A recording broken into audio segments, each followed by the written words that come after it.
That means good morning in some language. It is the morning run, Big Dog Chico, Deuce the Scoop, yours truly, Uncle Neely.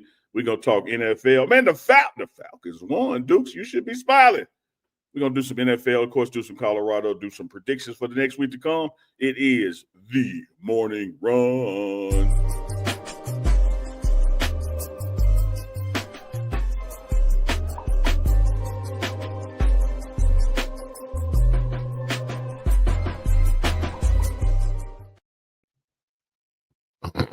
Good morning, everybody. Is that how Duke usually come on? Good morning, everybody.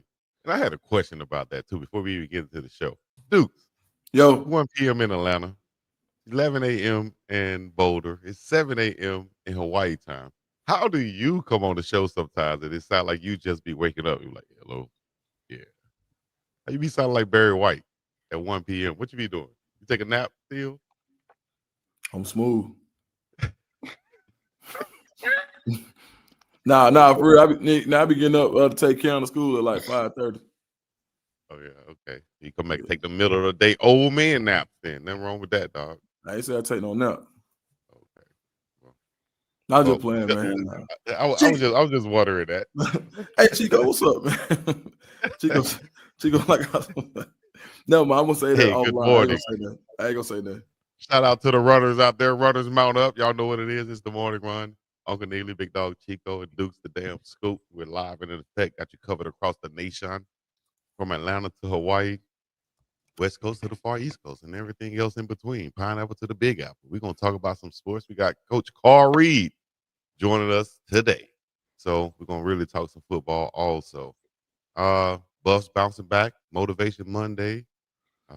Falcons won. Shadur Sanders looked on from the sideline once again. Travis Hunter went out there, made some plays. Canelo, Crawford. Got a bunch of things to talk about. Recruiting, college football rankings. Wherever you guys want to start, it's on y'all today as I try to wake up. Hey, I want to start right here, Chico, if you don't mind. Mm-hmm. You mentioned Shadur Sanders. Guess what Shadur Sanders is right now? Where is he right now? I ain't say where. Guess what he is. Oh, what is he right now? Yeah. I mean, he's de facto number 2. That's what you want it. Just a matter of time. It's just a matter of time. Matter of time. I think it's working out perfectly. Mm-hmm. That's what I like. I feel like, why would you send him against the Ravens that early in his career? They got the Packers this week. I think it's working out perfectly. Learn. You playing now? You going up like who was week 1? I forgot. It was a tough game week 1. Week 2, you had the Ravens. Now you got the Packers. The Packers like the best team in the league right now. Man, let it play out. He's gonna be fine. Yeah, my prediction the whole time, Deuce and Chico, y'all remember, was it'll happen before the bye week. It'll happen by the bye week because it's just a matter of time that he's going to prove, and the world is going to see, and you don't have any choice but to go like, hey, we got to put our best guy out there, and I think he's the best guy. Lieutenant Glenn said it best. Kareem is about to rise to the top. That's right. Kareem, I'm sure he knows, man, that he's a chef. He knows about the cream rising to the top. For real. So I'm with you, Dukes. I say he's a chef. No, I know it's just when you talk about Kareem, it just you know what? Let's y'all go ahead. it just opens so many other doors, man. It's best somebody else do it. Is all I'm saying. I ain't say a word. I do want you to say a word, Deuce. I got to ask you about something. What's that? I got to ask you about your Falcons, man. You know, we got ATL is a big market for us. But before we even go to the ATL, let me just say this. The Cleveland Browns bye week is November 2nd. Are you saying Shadur be in that position right around that time? That's your prediction. I just want to put that out there, right? No, I said by the bye week, so before the bye week. Okay, so before the bye week, before November, we should see Shadur. Well, my birthday, chat runners, is October 29th. So we're going to have a show on that day, and I'm thinking Shadur will be balling out by then, right? Go back to sleep, Chico. Dukes, ATL, Falcons. Hey, man. Excited, man. Hey, you know how you love your mom and dad be like, ain't nobody here, he's sleeping. So no mind. Just Chico don't know if it's Sunday night, Monday morning, Tuesday. I wish I could sleep on the show. You know, that'd be like those streamers. You know, Carson he's running the Mafia-thon right now, where he's going 24 hours. In another off-subject situation right here. Snoop Dogg came over there. Snoop was like, Kyle was like, yeah, man, they watch us sleep. We all sleep in one room together. Like, sleep together. Snoop went to the camera and said, cuz, y'all watching you sleep? Damn, cuz, what became to this thing? We had to make music videos, cuz, now y'all watching us sleep. So at some point, y'all gonna be watching me sleep on this show. While Dukes and Unks go ahead, finish and talking. So my pillow twins. Man, you got to make the twins. The twins need to be the pillars. Man, what you talking about? Hey man, y'all. So I know yesterday we could talk about the Falcons. Yeah. Chico, you might want to get back on here for this one. Never mind. You know what? I'm gonna leave it alone. The Falcons. I'm so glad that we were able to see the Falcons come out with a victory, and they did it in a way that I didn't expect, which was the defense stepped up in a big way. But when you talk about teams being able to turn it around fast in the NFL, when you can provide 3 to 4 starters out of one draft, you're usually golden. That's like getting 4 free agents. And for them to be able to get Billy Bowman, Xavier Watts, both starting, Jalen Walker, and James Pierce, who are both de facto starters, off the edge. And I think they got 5-6 sacks last night. The most sacks you've seen from the Falcons since 2009 and one half. So it was a nice night. Wish I was in Atlanta. You know, I'm down here in Miami right now. But I would have loved to have been out in the city. The city looked electric. You know, Sunday night football, people get excited about that type of stuff. The watch parties was lit. So I hate I missed being in the ambiance of it all. But glad to see the Falcons be 1-1. Yeah, Dukes, I think shout out to general manager, player personnel, ownership, all that's involved, because you talk about addressing a need and then having that addressing lead to a win. You guys being the Falcons just clearly had some deficiencies in pass rushing, and you go out and get some guys who are starting in the SEC, homeboys, you know, right there in Georgia, get them there. You bring in, what's the guy, Floyd Lloyd? Leonard Floyd. Bringing him, he's averaging like 8 or 9 sacks a year over his career. The defense got better. And here's 2 things that help a young quarterback. A great damn defense and a solid tight end. Hello. And you mess around, put a run game in there with it, like you finna have a quarterback develop, because now there's so much pressure off of him. And so out there being able to get the ball back on defense, disrupt the opponent's passing game, to be able to run the ball. You got Pitts there, tight end, even though people say, you know, the expectation, whatever, haven't been met yet. I think the jury's still out on it. I got to grade the Falcons, Deuce, as the arrow pointing up. No, absolutely. And then what Michael Penix has done for Kyle Pitts' career. Right now in the first 2 games, this looks like a different trajectory. It looks like the original trajectory that we saw Kyle Pitts on when he had the 1,000-yard rookie season as a tight end. So he'll never be able to undraft himself going as high as he did as a tight end. But all he can do is continue to be the best player that he can be, and I think that he's starting to fit in solidly with the team. So, man, I'm excited for the Falcons, man. Pitts just needed a quarterback that needed him. You know, when you brought in Cousins with his veteran experience, his eyes are already trained downfield. Mm-hmm. You know, you bring in Penix, he's looking for completions. He's looking to get the ball out. And so it is just a perfect matrimony, if you ask me. Young quarterback, hell of a capable tight end. Like, hey, dude, I'm about to look for you. You know, for sure. Yeah. The matter of fact, when you turn around, the ball gonna be there. It's like I'm coming at you. Pause. For sure. Michael Penix has a cannon for an arm. So it was great to see, man. And it wasn't the traditional. Everybody was waiting on the Falcons to do what they do, which is Falcon. And I saw somebody in the chat say that as well. And when you kick 5 field goals and you're the Falcons, you're thinking we finna lose because we should have made some touchdowns out of that, because that's traditional football. but I never had the Falcons holding the Vikings, Justin Jefferson. Like the way the Vikings been body slamming the Falcons lately, I never thought they were going to be able to hold Justin Jefferson without a touchdown. And dude, I think when you talk about holding them to without a touchdown, I think the J.J. McCarty's QB numbers were like a 39.7 QBR. mm-hmm. It would have been a 37 QBR if he just spiked the ball every time. Yeah. Like you talk about containing the guy. Yeah, like hear this out now. You got a 39 and you were trying. You could have spiked the ball every time. It just would have been a 37. Yeah, you're right. That's how much heat was on his ass. And it's so crazy too because it was like before the half, the Falcons up 9-3, and it's like what? They on a 20-yard line with like 14 seconds left, and then they just break out with a 50-yard pass to Justin Jefferson. They kick a field goal before the half. Everybody in Atlanta said, "Oh, here we go with this." Like, and for the Falcons to come back out, get a 3 and out, that defense is starting to look like one of the top units in the league. And we're going to find out tonight. And the reason I'm saying that is because we're going to find out the Tampa Bay game was an anomaly. They didn't play the best, but they held Tampa Bay to under 25 points. If Tampa Bay goes out and puts up a big number tonight, it's going to start to look like the Falcons really do have one of the top up-and-coming defenses in the league. And I'm fine with it. I would love for the Grits Blitz to come on back to town. So, man, shout out to the Falcons, man, and as an ATL, and with everything going on in the city with the phone calls and all the crazy stuff in Atlanta, man, we need the Falcons to be good this year.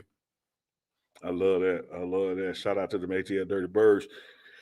Hey, wouldn't be right. From the ATL to Dallas. A Ratlanta reference? Yeah, we're talking about the phone. Go back to sleep, Chico. Let me and this man talk. Okay, my bad. He's sleepy, y'all. I know what y'all talking about. Chico, why you pop? Chico, now listen. Now you know, like, and of course, I said because they said in the chat. I know what's going on. You know, I'm not gonna act like it's not going on. I'm still a proud ATL, and even though I'm from Metro Atlanta, I'm really from College Park, I'm still gonna represent ATL the same way I rep ATL nationally, for sure. I ain't gonna run from it. It's going on. Look at Cam. Cam on the morning run. Shout out to Cam. Shout out to Cam, man. Shout out to Cam. Hey, speaking of shout outs, how about them Cowboys? Dak Prescott has now beat the New York Giants 14 times in a row. 14 times in a row. Y'all know me. I am the Giant killer. Dak, are officially a Giant killer as well. 14 consecutive wins over the New York Giants. This one went into overtime, had a lot of drama, a lot of flair. You didn't want to get up and leave watching that game. Tell you who I want to give a big shout out to in that game, though. Who that? I want to give a shout out to the Coach Prime recruit to Jackson State from Florida by the name of James the Problem Houston, drafted by the Detroit Lions, ran into some injury problems, went over to the Browns, found himself now at the Cowboys on the 53-man roster. Let me tell you how dominant he was in that first quarter. The left tackle he was going up against got 4 penalties and he had to get benched. When you can make the other team bench a guy, you have lived up to your nickname, The Problem. Shout out to James The Problem Houston. Tackle for loss, got a sack. Just straight dominance out there. Made the man give a personal foul. Man just hit him in the head. Just swung on him.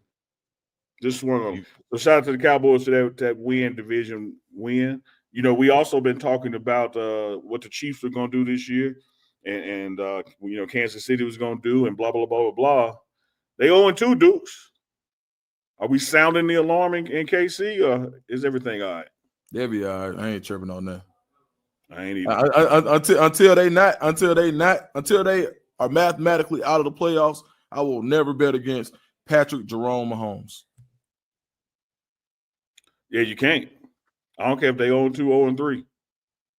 And we're gonna get into the Colorado Buffs being 1-2, but there's some teams out there that look dog. Clemson record. If you think they ain't finna make a comeback in the ACC, the Chiefs in the NFL. If you think they ain't finna make a comeback, wrong.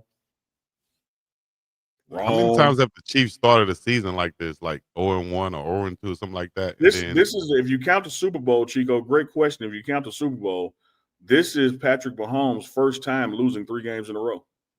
Mm. And I'm talking about Texas Tech as well. Like this is the first time. So he's 0-2 on this season. Of course, you end the season with the Super Bowl that was in this calendar year. So first time in his career he's ever had 3 losing games in a row. Yeah. That's a winner at QB right there. That's what Coach Prime said he'd be looking for at the QB position. People who have, a track record of winning. And I agree with that. They just have something in them that doesn't accept the losing, aspect of the game. They don't get complacent with, okay, we lost this one. We're gonna try to. Nah, they're winners at heart, and so that's what you heard Coach Prime say he's looking for at that quarterback position, or at all positions for that matter. Guys who come from winning programs, winning background. You just couldn't wait for Carl Reed to get on, huh? What do you mean? You trying to bring him on now? You just want to segue to the Buffs early. No, it was just you can segue out of it. I just asked. I didn't want making a preference. I just asked a question. Show that agility one time for us. Mental gymnastics. Chico, we got a super chat. Manufactured adversity. You know what I mean? I wish y'all could have heard Sleepy Chico when we first started. I'm trying to wake up now, man. I know. That's why I'm laughing at you. Yeah, Chico. Yeah, there we go. Sleepy, man. Let me read this one. Dukes, ask Chico about his knee-slapping boxing story. First of all, let me say this, Dukes. Not bringing up stuff from last night. I gotta go back and watch this. Ask him for the short version because he took 20 minutes last night to just say, "I got my ass whooped." As Fat Joe would say, "I'm telling the truth." Oh, you are. These are not lies. You are absolutely our Fat Joe. Chico, you want to talk about the boxing story before Coach Reed get on? Nah, not at all. Not at all. We could talk about Canelo and Crawford, though. Yeah. How about we talk about that? What did you think, Duke? Duke, Unc and I. Well, all of us was texting during the fight. We talked about it last night on Unc and Chico, but we wasn't able to get a Duke's scoop on the boxing. See, I can't even make a little face. Okay, you know what? Dukes, tell us what you thought about what happened in the damn fight. Hey, boy, you one of a kind, boy. Hey, man. One of one. It's Chico.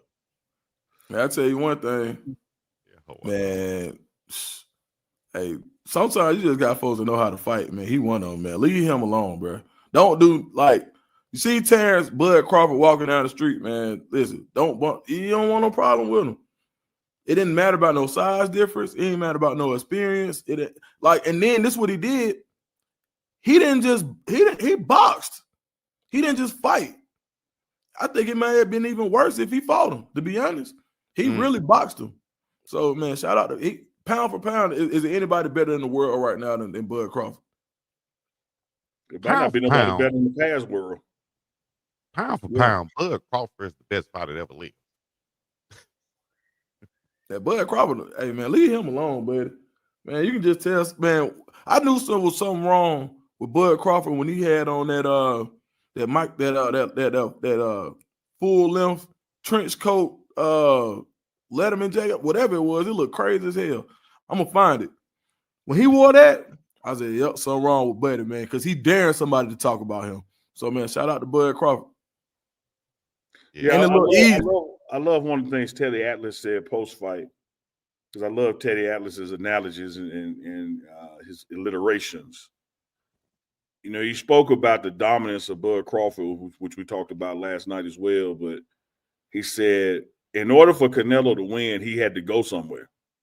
He had a destination he had to arrive to. And there was no other way he could win unless he got to that destination. But the problem was, to get to that destination, he had to go through a bad neighborhood. And every time he would get halfway down that block, Bud Crawford would mug him.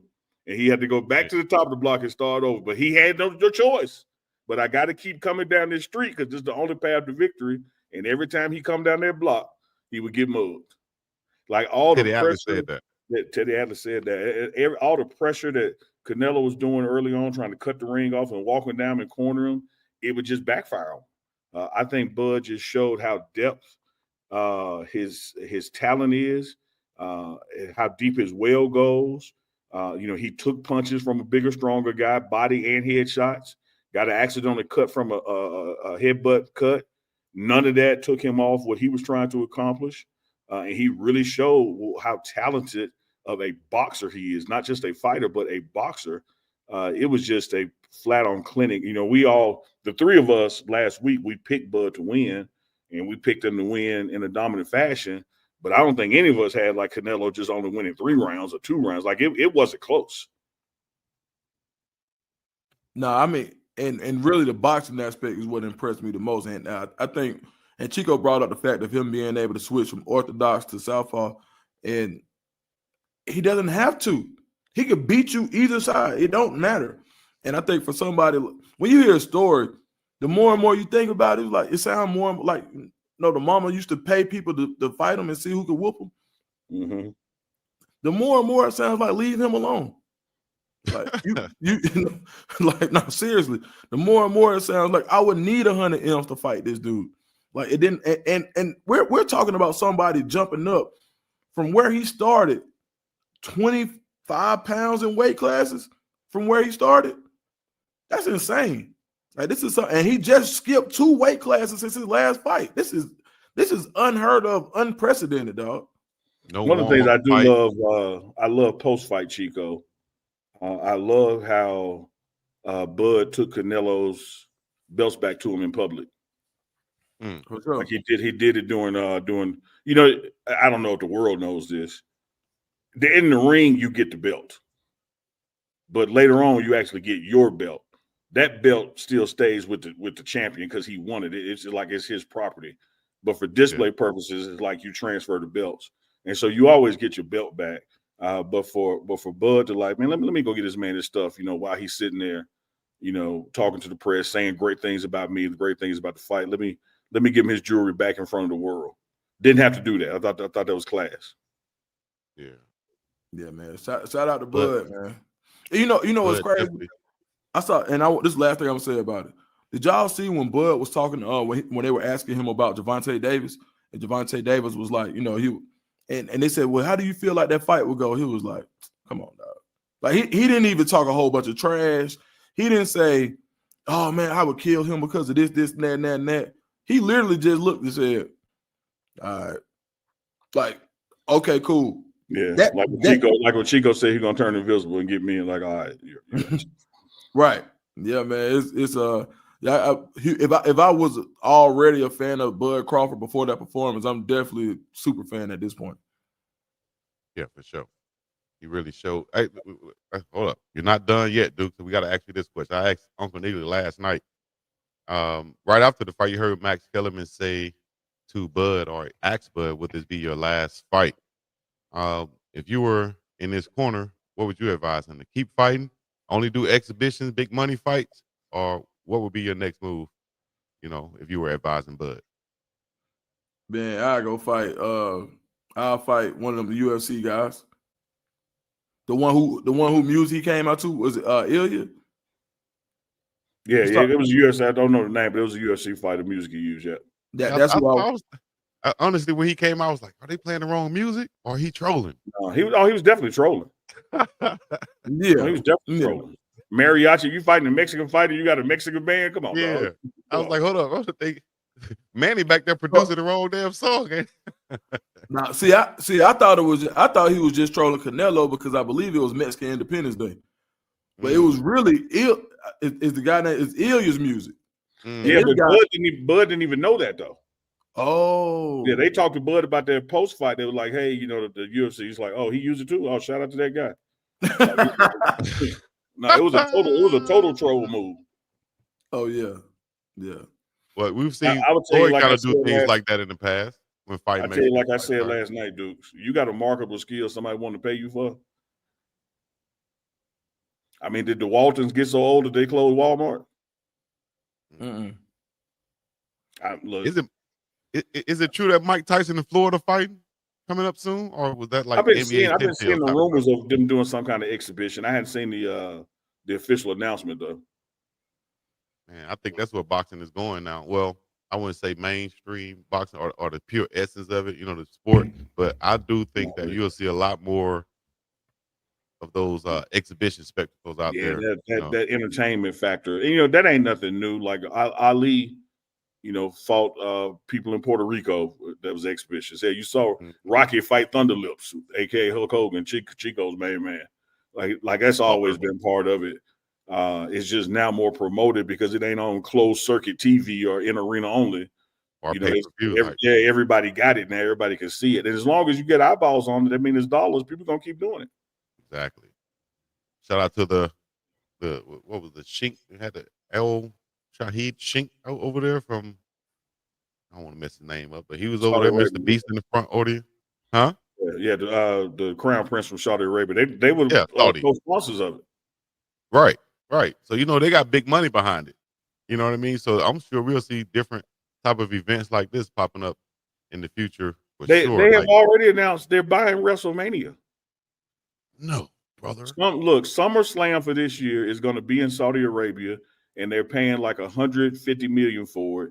WrestleMania in 2027 is going to be in Saudi Arabia, and they're paying $250 million for it. So the Saudi money is officially here and about to make changes. We're going to see a lot of events that we wanted to see. That's what they're saying. Hey, and Saudi, holler us about the pregame network. I'm telling you, because we can be announcing it, or we can wrestle ourselves. Or as Chico proclaimed last night, Dukes, he might not have been a boxer, but he was one of the greatest tusslers that Selma ever had. He said he would tussle a joker. I stand on that too. No Diddy. I don't want to tussle with you, Chico, I believe. That's all it was right there. Out there tussling in the front yard. Hey, y'all get in the house, stop all that tussling out there. I get out my house with all that tussling. Get out of my house with all that tussling before you break something. And I pull out a switch and beat that. But Chico talking about always tussling. That's right, Miss Dawn Duncan, the bottom of the pile. That's where he loved it. He said that's where it goes down there. Hey man. He said he missed it. So he missed that tussling.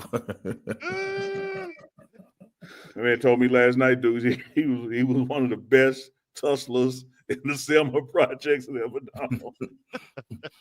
Hey, willing to take on all comers. That's another word for wrestling, man. Damn. He said tussling though. He said, belly to belly. Damn Chico. That damn Chico. Hey man, y'all remember a couple of years ago when everybody was saying that there was a rumor going around saying that Florida State was got all that big NIL class they had because of Saudi money. Did y'all ever hear that? Mm-hmm.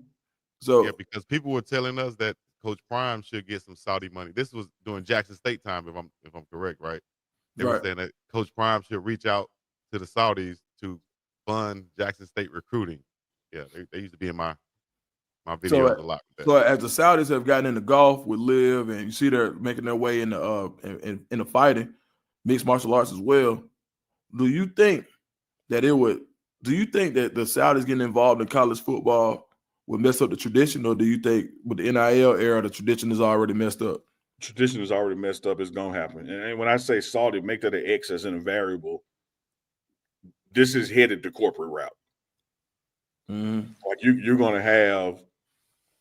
I mean, it's already happening. Like example, again, the Waltons, Walmart, and one of the chicken producers, I forget which family it is, when they recruited Coach Cal from Kentucky, they said, blank check, tell us what you want. Man. FedEx has told Memphis basketball and football, we got you. What you want? Like here go the initial seed, $50 million. You need more than that, let us know. Corporate. Man, it's crazy how important support is, and from the people around you. And Coach Reed, as he comes in, he could talk about this too. But how Arkansas can struggle so much in football when it comes but basketball can get a blank check. The people around supporting the coach is so important in this industry, dog. Yeah, we talked about this, man, in the early days of the morning run. Speaking of the early days morning run, let me shout out something real quick. Y'all stay tuned because somewhere around the end of September will be the 100th episode of the morning run, and we're gonna have a Wayne Dang Doodle that morning. We're gonna have a doozy, Chico, that morning. We might tussle that morning. 100th episode coming up. There's a lot of things, Dukes, where new money ain't as important as old money, right? Mm-hmm. And so when you have these quote unquote boosters who they got the market locked on the football side, they the ones in the suites, they the ones do this and that, and then this opportunity over for basketball, it's like, all right, well, I'm finna do this. I'm finna be the basketball hero.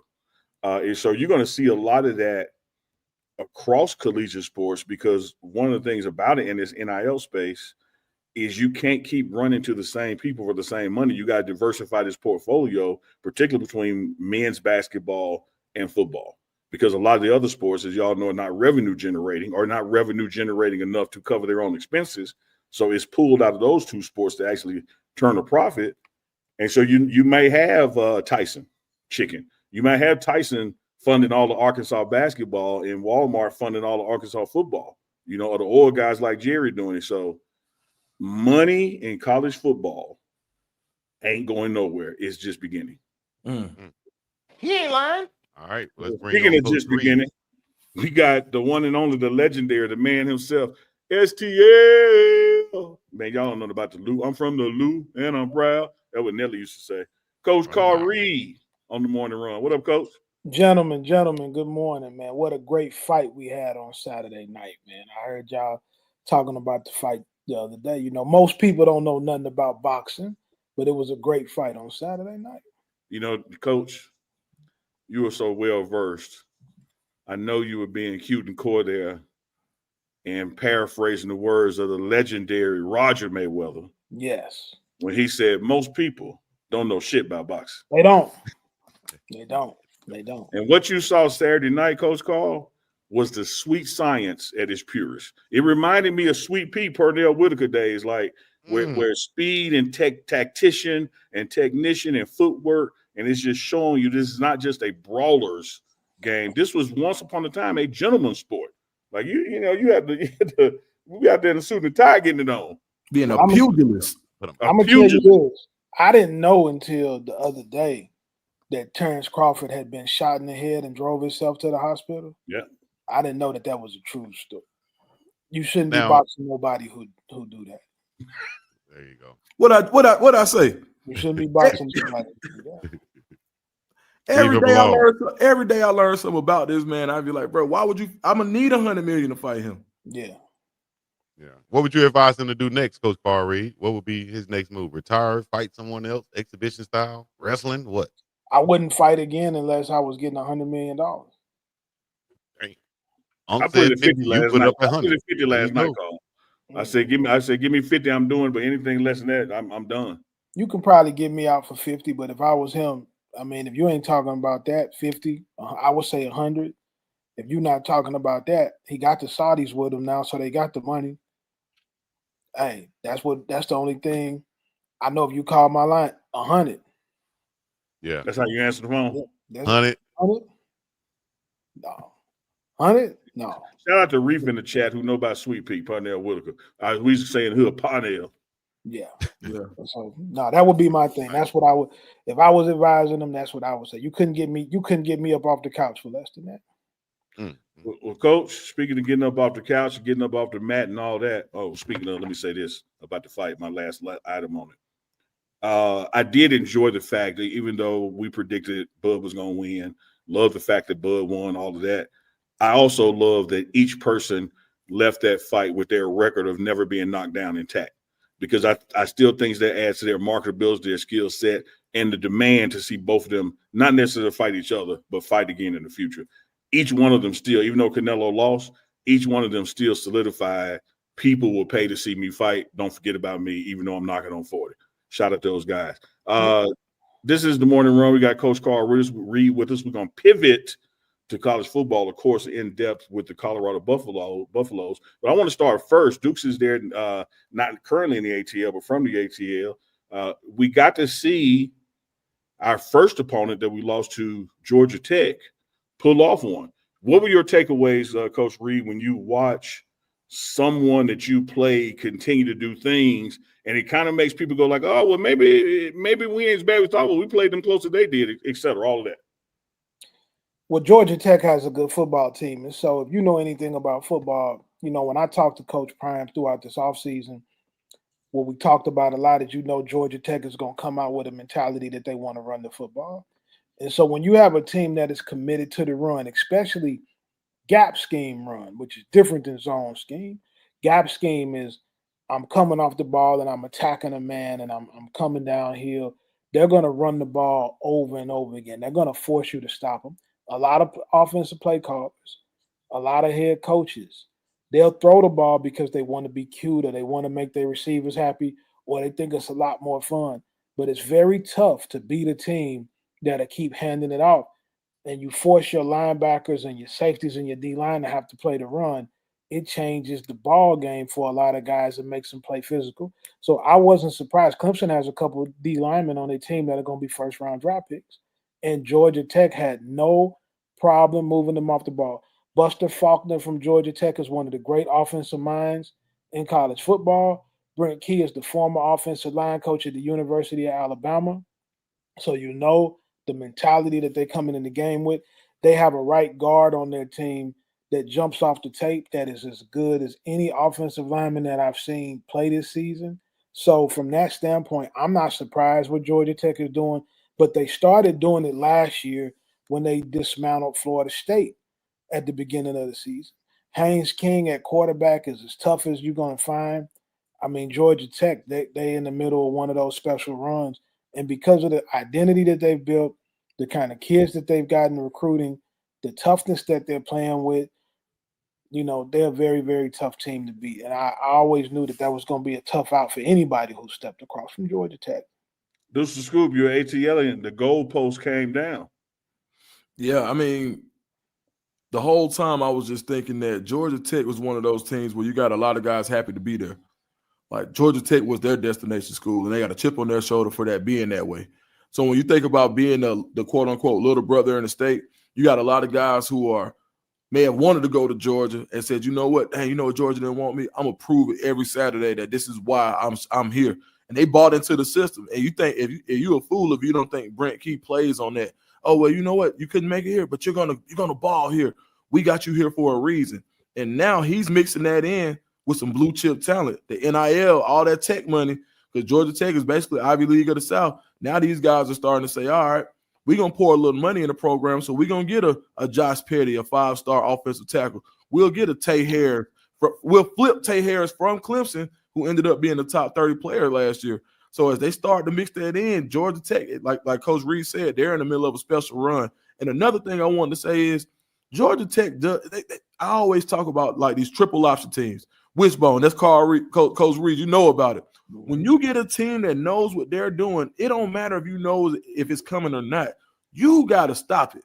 We're going to run this so well. We're going to make your linebackers be perfect because we don't care what you saw last week and we don't care what you got coming next week.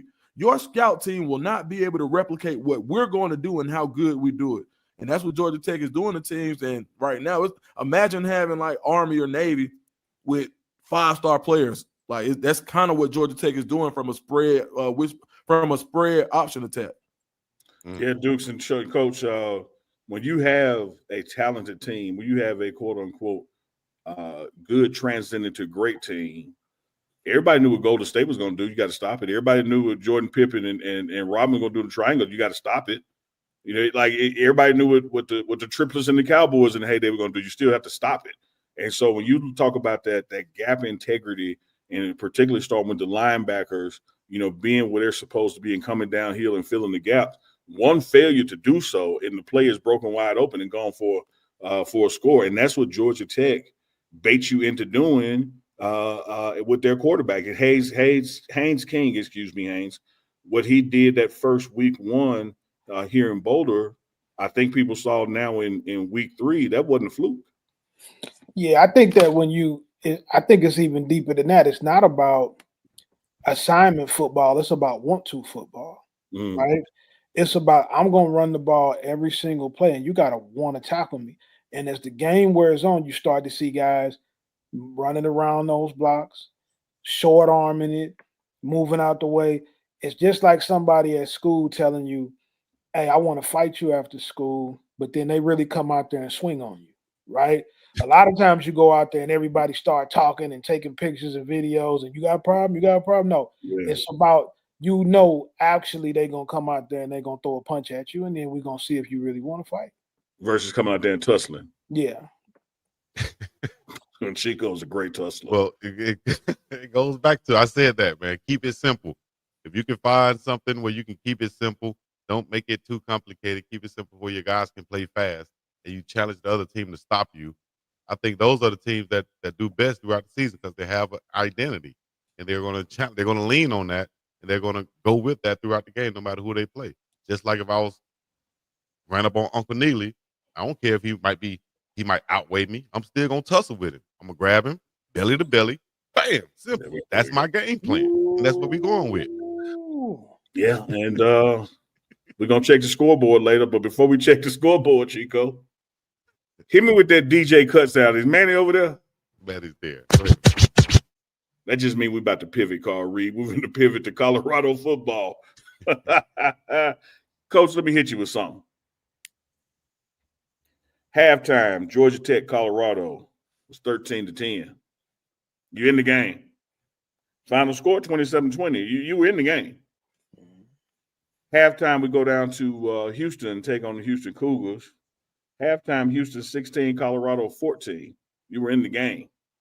Final score, even though it's 36-20, you had a lot of moments where you were in the game. I want to start off on the defensive side of the ball, Coach Carl Reed. And the reason I do is this time last year and all of last year, we were praising the Colorado defense, but particularly the Colorado defense in the third and fourth quarter. The ability to make those halftime adjustments and pitch shutouts the rest of the game. What do you see has happened from last year to this year, why, at least in these two losses, that the gap has widened in the second half versus narrowed? Because the offense isn't getting enough first downs. A year ago, offensively, you knew that Shadur and Travis and Webster and Jimmy Horn could move the chains. And so it created less opportunities for the defense to be on the field. But if you go 3 and out, if you don't get more than a first down in a drive, the defense has to go right back on there. So they're playing longer. In football, you have to be able to play complementary football. So you got to get the offense going to be able to help the defense help you to close those games out. So I think it's more about how many plays they're being left on the field than it is breakdowns in what Coach Livingston's scheme and schematic situation is. Coach Carl Reed, can I give you an example of what you speaking on? I want to get Dukes and Chico's feedback on it as well. Yeah, go ahead. I told you the halftime score, Houston 16, Colorado 14. Houston was going to get the ball first. So your game plan is go out, hey, 3 and out them or keep them where they don't score. We get the ball, we take the lead, blah, blah, blah. You know the coach talk. Yeah. You stood on the soapbox in the locker room. Third quarter, I'm sorry. Started third quarter, Houston gets the ball. 17 plays, 57 yards, 8 minutes and 35 seconds off the clock, and they kick a field goal. We get the ball in the third quarter. 3 plays for 2 yards, and that was it for the third quarter. Yeah, you can't do that. I mean, you were down only 5 at that point. Right. You have to go out there and be able to move the ball down the field. And what you have to do when you call them plays, you got to think players, not plays. You got to identify who your best 2 players are on offense, and they got to touch the ball 80% of the time, right? Whether that's your receivers, your running back, whoever it is, you got to get in the lab. It's something that I learned from Bobby Petrino when I was a very young coach. It's called FTS, feed the studs. Identify who the 2 best players are. They touch it 80% of the time. The third best player gets it the other 20%, right? You just described the morning run. Yeah. And those are the only people you touch it. So you design plays to get those guys touches. So if I'm designing a play, I'm not thinking about the play. I'm thinking about the player that needs to touch the ball and what we need to do to get him to touch it. That's how I would be looking at it. Deuce Scoop. Appreciate that, Appreciate that, being that I'm the quarterback over here. Go ahead, Dukes. Man, y'all be now he right. And you got to get the ball to your playmakers. And I just think that the way the schedule's set up, you basically play Georgia Tech twice. Houston, Willie Free, that ain't much different than what Georgia Tech likes to do. Same, almost. I wouldn't say identical. Maybe Georgia Tech with a few more vertical shots. That's all. I think defensively, you didn't even get a chance to really. It's hard for me to say it. I'm trying to put it in the words the correct way, but you would have preferred to get another game under your belt and find out who you really have. I think Colorado is still trying to find out who the guys are. I think we talked about it at safety. You look at it, how many rotations you have at the safety position. You look at and we talked about this on the Morning Run Friday. I was saying, who is going to be that backside corner? Who's going to be the guy that you trust in one-on-one when they decide we're going away from we are not going to throw the ball at DJ McKinney, and we want to bring pressure? Well, guess what? That means that they're absolutely going out on the backside corner. And, we saw a few struggles there during the game. So I just think that right now, finding the right personnel, having the guys to separate themselves so you can feed the studs. Right now, if you were to say who the studs are, you're not finding out until the game who's really going to do it under the lights. And I think that's one of the issues that comes along with the transfer portal is because a guy can do something somewhere else, but you don't know what they're going to do for you. And I think that's where Colorado really gets better as the season goes along. Even last year, you can go back to not finding out who Cass Cleveland was till 8-9 games in the season. Like it takes time in this transfer portal era, and I think as Colorado continues to gel as a team, you'll see a better response. Coming at you, Chico, but before I do, I think we're going to find one stud, and that's Simeon Price, because that 38-yard run for a TD and what he's averaging per carry shows that he can tote that rock. Chico, your thoughts? That's a fact. I think you guys covered my thoughts for the most part, but I'll add on, excuse me, and say, kind of piggyback off what Ellen Nissa just said right there. The leaders in every position have to emerge on the field. I think just like you're still trying to find out who those main guys are on the field, you're trying to find out who those leaders are also on the football field. And those are the guys who are going to set the tone, especially on defense, getting guys in the right position. We saw a lot of that last year from Cameron Seaman-Craig, Shadur Sanders, and those linebackers being those vocal on the field leaders / coaches. I think that might be missing this year. That mindset and the attitude of if they're saying they're going to come out here and run on us, take that as a challenge, take that as an insult to say we're going to find a way to stop that, and that's attitude once again. So I think the attitude, mindset, leadership needs to be found and followed behind, and also from a coaching standpoint, I said this during the live, and I'll say this again. I said it last year. Personnel in situations like in run downs, I would like to see 4 down linemen or defensive tackle type run stoppers in the game. Scheme might not fit that, but adjust to that. Find a way to put those guys in the game. Same way Coach Reed is saying on the offensive side of the ball, you have to get the guys the ball who are your playmakers. I feel like on defense, you have to do the same thing, and that's putting them in the position to do what they normally do. If you have a good guy who's a run stopper, put him in run down situations. 3rd and short, I shouldn't see the pass rushers out there. I shouldn't see a bunch of DBs out there. Where my big guys at? That's just me. Well, this is just me. You need to listen to Coach Carl Reed when he talk about feed the studs and who has the ball most time. You took entirely too long to make that point. You're third chair, not first or second, Chico. But I will salute. That's a lie. The devil is a lie. You made a great point, but you just did like a reverend. You preached just a little too long, and you lost the congregation. The plate gonna go down, Chico. Hey, I'm gonna lose the kids who just show up to get the lunch meal and stuff anyway. They don't want to listen anyway. They just want to come here and eat. That's me. I want the lemon cookies and the jungle juice, and I'm gone. This is for the people who really want something. Coach Carl Reed put a bow on defense, and I want to say some offensive things. When I went back and watched the film, as a coach that there are certain plays that really break the game one way or the other. And we had a bunch of missed tackles, but I'm talking about these particular 5.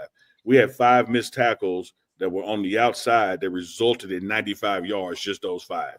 You could have got a guy down 3 yards after the line of scrimmage, and you missed a tackle. You hit him, didn't wrap him up, bring him down, and he goes for another 10 or 15.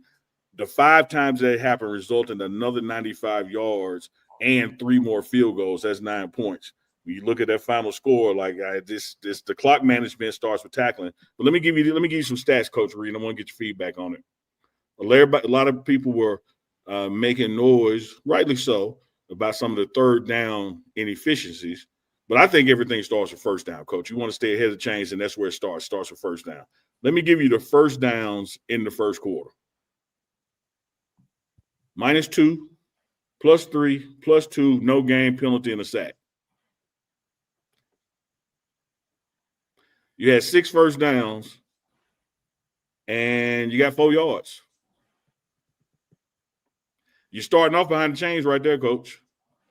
What has to happen on first down to get the offense moving in the right direction? You have to get your best player the ball. Like that's on first down. It has to be a priority. And it has to be a play design to attack the defense. You can't just come and say, well, I'm gonna run inside zone on first down. And that's what I'm gonna do. Then we're gonna be in 2nd and 9, right? Or 2nd and 11, or 2nd and 8, give or take a yard or 2. You gotta have some play design, and you gotta open it up a little bit and get your guys the ball. In terms of, you mentioned something about defense on missed tackles. I want to touch on that as well. A missed tackle can be just as critical to a team as a fumble is on offense. Absolutely. Because a missed tackle results in a touchdown, or not getting off the field on third down, or instead of it being 2nd and 13 when you make a great play, it ends up being 2nd and 2, right? Against you. It just puts you in an extremely tough situation. And guys have to be great at the fundamentals of football, which is blocking and tackling, right? You got to be incredibly sound at the fundamentals. But in terms of first down, I just think that it's a mindset in how you look at offensive football. If you want to have success on offense, get the ball to your best player, right? Great players, and even really good players, they can change the whole dynamic of a game. They can change the whole. When I was in high school, we had a guy that used to play at Colorado, Cortland Johnson, played running back for us, and he changed the dynamic of how we were able to play when he got the ball. And if you got it to him, you were going to be successful.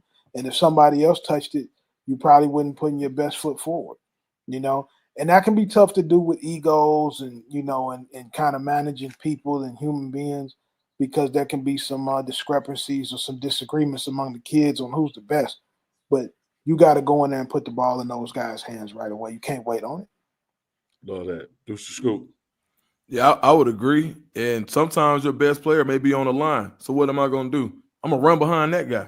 Yeah. And so if Jordan Seaton is the guy, there's no way, if you're struggling, I know what the scheme may say and I know what the play call may say, but sometimes you got to scrap things. And if you need a spark, you need to get your best player behind your best blocker and take your chances. Like if you have 3 really good guys, they all need to be in the mix on the play. So I'm thinking you got a quarterback, you like to run read option. Why not read it and make the read off of Jordan Seaton's backside? I mean, fundamental football is, and Chico, Coach Reeves, y'all know they say you run, pause, but they say you run off that lineman's ass. Basically, wherever he's pointing to, a man is on the other side of that, basically. And so it's now, mind you, the coaches have forgotten more football than I'll ever learn. So as a Monday morning quarterback, I want people to take this with a grain of salt. But just to your point, that's what I would do. Chico? See how I called your name? I was gonna say something anyway. Yeah, I know, but in the future, when you I'm not Beyonce or Destiny Child, but I will say this.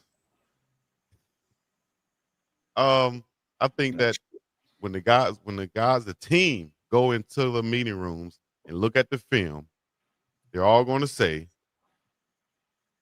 on any negative play, we didn't do our job right here. Somebody's gonna say I didn't do my job. I didn't block the correct person. I didn't hold the block. I didn't run in the right hole. I didn't do something right. So my thing would be execution, dog. Period.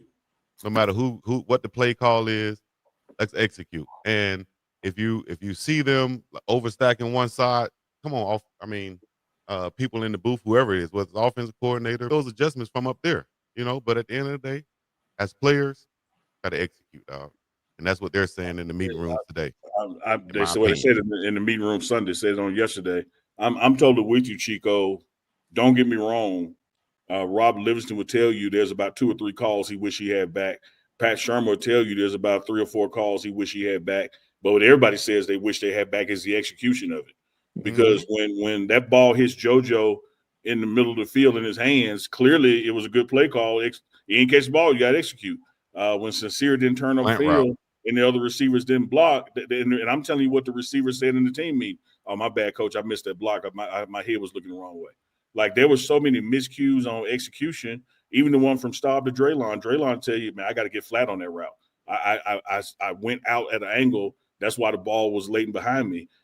Same thing with the tackle. Look, and one thing about these plays that we were highlighting, Coach, if just 1 or 2, you didn't have to fix all 8 of them.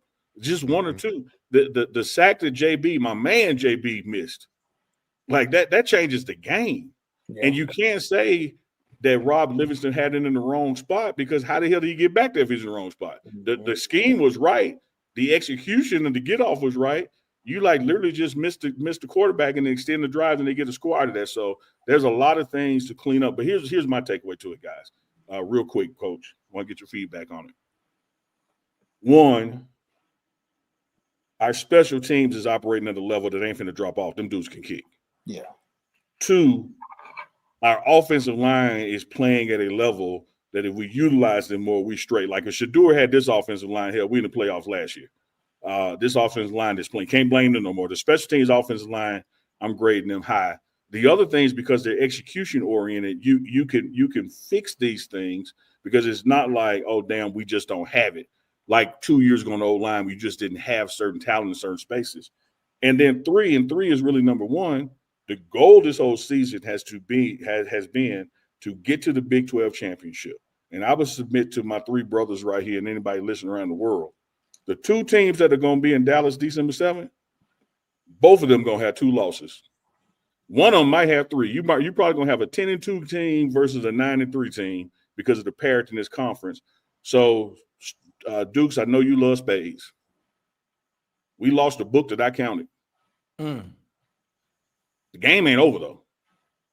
Right. Now we got to go into a book that we didn't count.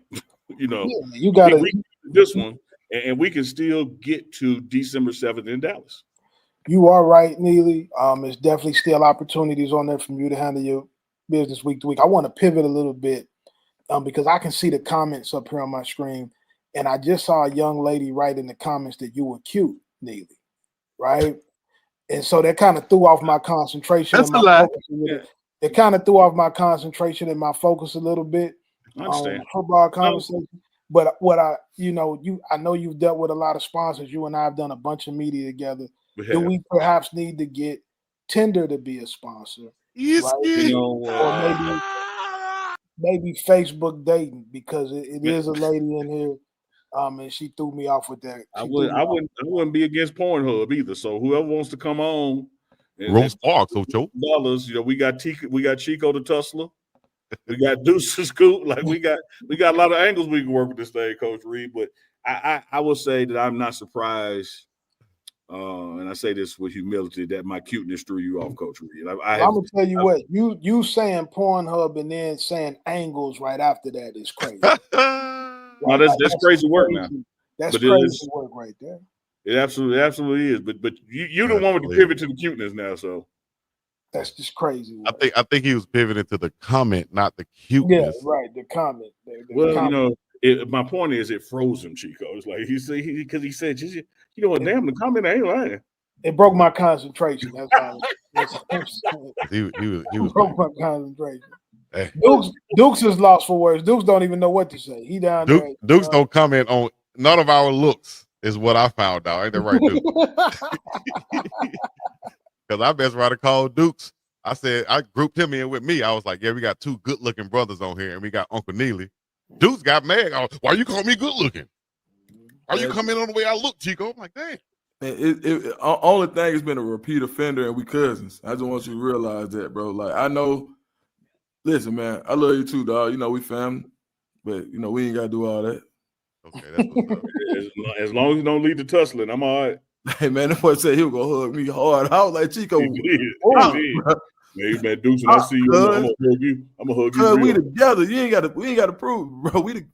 Cause I'm with you. Family. One thing that I will say when we go back to play calling in offense, you have Marshall Falk on the staff, who I believe doing this. I grew up watching him with the St. Louis Rams.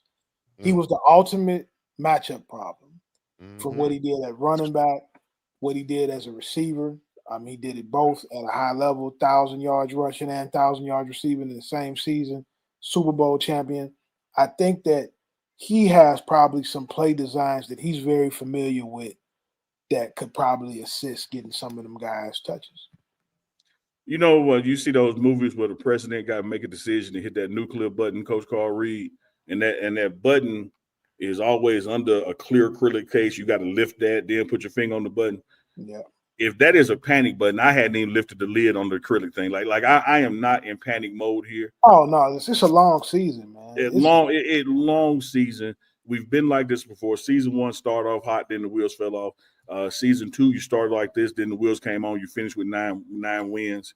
I like who we are. One of the things that Coach Prime said to the players right there on the field early in the second quarter, man, if they could score 13, you don't think we can? Like we can be in this football game before halftime, and he'll tell you what he said at the team meeting. He's like, man, one of the coaches I look up to, just was yesterday. He said, I look up, I love Dabo, what he does over there at Clemson, and when he said, hey, the last time our record was this, we went on to win 10 in a row. We can't do that. Like we don't have a problem if we look in the mirror. I'm paraphrasing Coach Prime. If we look in the mirror, and I'm including myself and all the coaches and all the players, and say, what did we do or could have done differently to win that game and fix it? Kendrick Lamar said it, man, we're gonna be all right. We got Wyoming coming in that you cannot take for granted. Like they're gonna come in here and want to play bully ball and be physical, but you have time to right this ship because these things happen early on in the season before you got to the bulk of conference play. Absolutely. Real quick, Chico, can you put the schedule back up? Yes, sir, with the bless, sir. Man, BYU, they gonna run the ball. TCU, they gonna run the ball. Utah, they got a quarterback that's gonna run the ball. Like you right now, if I don't see a trend or anything else, the rubber's gonna meet the road when Colorado stops the run.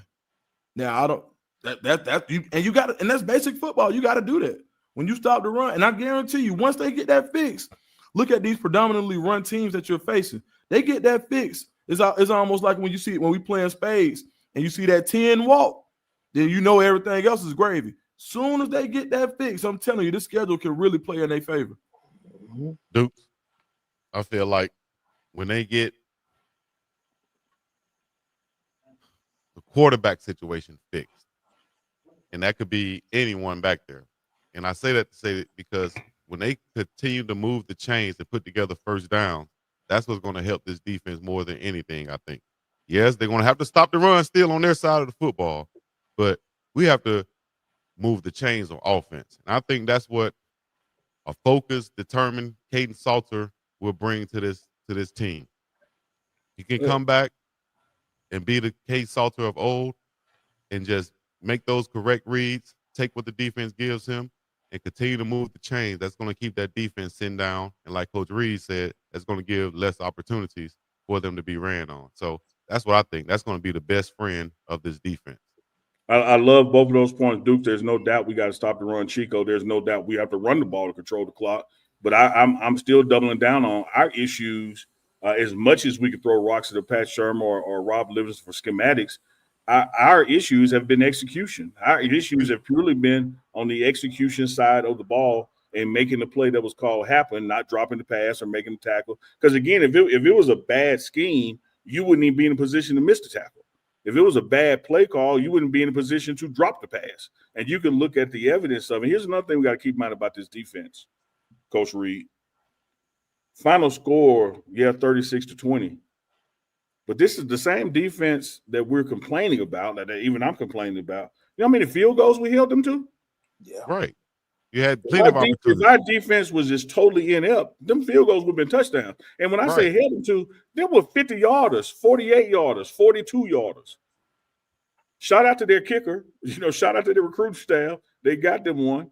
But it's not like they were driving the ball just all the way downfield and running in for a touchdown on us and taking us into the end zone with them. Like, our defense was still turning it up, but what happened is just what Carl Reed said. When you're on the field that damn long, because the offense is coming. Coach, let me. I know we got to wrap up, Chico. Top of the hour, past the hour. Coach Reed, can I hit you with the fourth quarter? Mm-hmm. Let me hit you with the fourth quarter, Coach. These the possessions. -2, 0 interception. Next possession, 3 plays for 0 yards. Next possession, 6 plays, 83 yards, 2:22 off the clock, but no score. Next possession, 4 plays for 9 yards and interception. What's your defense supposed to do? It's tough. Now, can I say this? As far as scheme go, because we have said execution. I know I said execution, and no matter what. And when I played, I hated the scheme that we played in. I was a tight end, and I had to transition to it being more of a slot receiver because we wanted to run 4 wide, right? I will say this. Just from the philosophy and the scheme on the offensive side of football, I would love to see us do more misdirection plays. And I say this during the live. Give me some jet sweeps. Give me some jet fakes. Give me some rollouts more. Just a whole bunch of – give me 2 backs in the backfield going misdirection. I would like to see just a little bit more diversity, should I say, on the offensive side of the ball and not being so vanilla all the time. And because I could look from the stands or from TV and kind of call out what the next play might be. I'm sure the defensive coordinators are seeing that also. So I think we do need to switch it up a little bit. Yeah. But at the same time, no matter what players call, you got to execute. I was about to say that, Chico. Please unball your fist. I'm about to give you a compliment. Even though you may have reluctantly been a tight end in the slot, you still caught 98%. Yeah. You didn't allow your frustration to drop the pass or not do your job. Yeah, I'm going to find a way to play. You still executed. Right. Make hope an option. $5 super chat. Appreciate that. How does Salter feel about comeback as quarterback? Of course, he'd be elated to come back as quarterback. You think he don't want to play? Like he wants to be out there. And I would imagine, we'll hear from Coach Prime tomorrow live on the morning run with his presser to close out Houston and to forecast Wyoming. I'd imagine we will hear just that kind of talk from him tomorrow. Yeah, for sure. Well, we're going to stay tuned and we're going to see that right here on the morning run. All of my runners, y'all mount up and be here in the morning, 11 a.m. Mountain Time, 7 a.m. Hawaii time, all the way to 1 p.m. Atlanta time. Miami time. Miami time. That's right. You in my age. He in Miami. He in the Dukes MIA got the Twins over there today. Huh? The Twins, Dukes. Ain't no twin, buddy. It's like it's a twin down here. Hold on, we can go check it out. Let me see. Yeah, let's check it out. This behind the scenes bonus. Dukes vlog. He's scared. No. It's a twin. The twins down there somewhere. Yeah. Let them know Uncle Neely cute. Hey man, I'll see y'all, man. I'm out. Come on, Cam. All right, y'all. Still Cam, what up? Dr. Sean Peterson, Dukes. Appreciate it, Coach Carl Reed. Until next time, man, we're going to get out of here on the morning run. Big Dog Chico, Uncle Neely, Dukes the Scoop, and Cam. Cam. Y'all, and y'all lame as hell for coming in here. I'm going to say it. I don't care. Y'all lame as hell for coming up here to talk about somebody else and trying to name drop. I know it's just a troll from that page. Come in our chat name dropping. Okay, what up, Chocolate Machine? What's up? Chocolate Machine. Hey, don't show them everything. My bad. Yeah. He said come here. Yeah, man. All right. He said come in. He said, I got to bring my muscles with me. Pops. Yeah, man. Yeah, we finna go to the beach, man. We out, boy. That's what's up. All right. Yes, indeed, man. Unc, you want to leave him with something before we get up out of here, dog? No, I was laughing at what you said. You said it. What I said? What you laughing at now? Again, I'm on your side, Chico. I'm laughing in support of what you said. Never know, Unc. Now, people, I don't know why you don't know. It's like you're right. I can't even damn help you. I'm trying to give you an assist. Chat. Come on now. Should I be trusting Unc? And when he say unball my fit, dude, you know what? Thank y'all for coming out. Y'all know this has been another morning run show. And as this, thank y'all for leaving me on the show by myself. Appreciate it. Oh. Well, y'all make sure y'all catch me on the Bleacher Report app. Download the Bleacher Report. Follow me at Big Dog Chico, Big_Chico on all social media platforms. Make sure y'all go to the website, uncandchico.myshopify.com. Get in the chat right now and hit that engagement button. Hit the 100 sign, hit the heart button, hit the laughing emoji, whatever it is. Y'all do that and support the morning run. We appreciate y'all coming in. All my runners for mounting up, following us, and supporting the show. We got Coach Prime tomorrow with his weekly presser right here live on the morning run. Where else can you find it? All right. Appreciate all the super chats and everything else. We're going to be back with more in the morning. Peace and love. Share all you be sure.